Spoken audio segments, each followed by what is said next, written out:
Hello दोस्तों, मैं हूं हकीकत का आईना। आइए एक स्टोरी लेकर आया हूं जिस स्टोरी का टाइटल है सकी पत्नी। एक पति अपनी पत्नी से बहुत प्यार करता होता है। दोनों की लव मैरिज हुई होती है। दोनों के परिवार वाले इस शादी के खिलाफ होते हैं।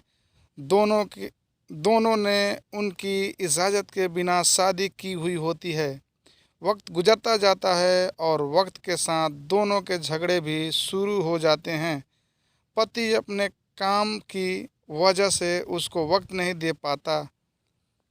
पति राहुल जब भी काम से देर से लौटता, कविता की शिकायत शुरू हो जाती।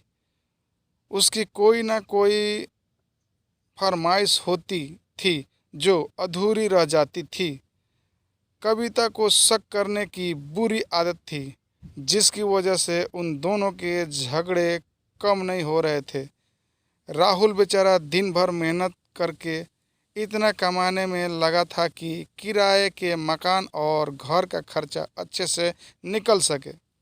कविता समझने को ही तैयार नहीं थी। एक दिन वो घर जल्दी आता है, तब भी कविता उसे झगड़ा करती है। उसको जाने क्या क्या सुना देती है। गुस्से में राहुल घर से निकल जाता है और अपने एक दोस्त के घर चला जाता है।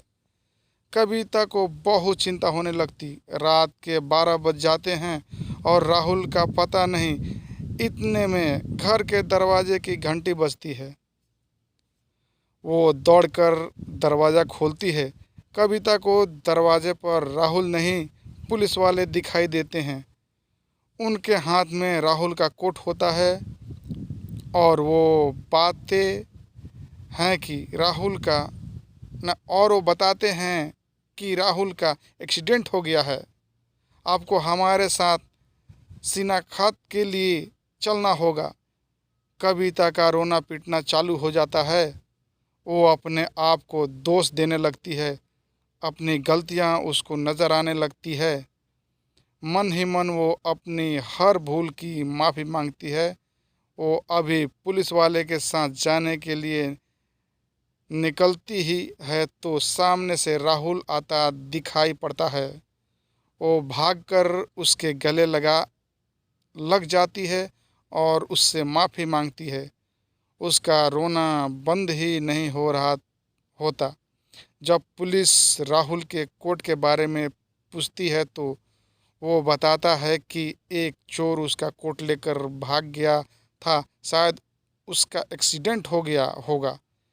इस हादसे के बाद कविता कभी राहुल से झगड़ा नहीं करती, कभी शक नहीं करती और प्यार से रहने लगती है।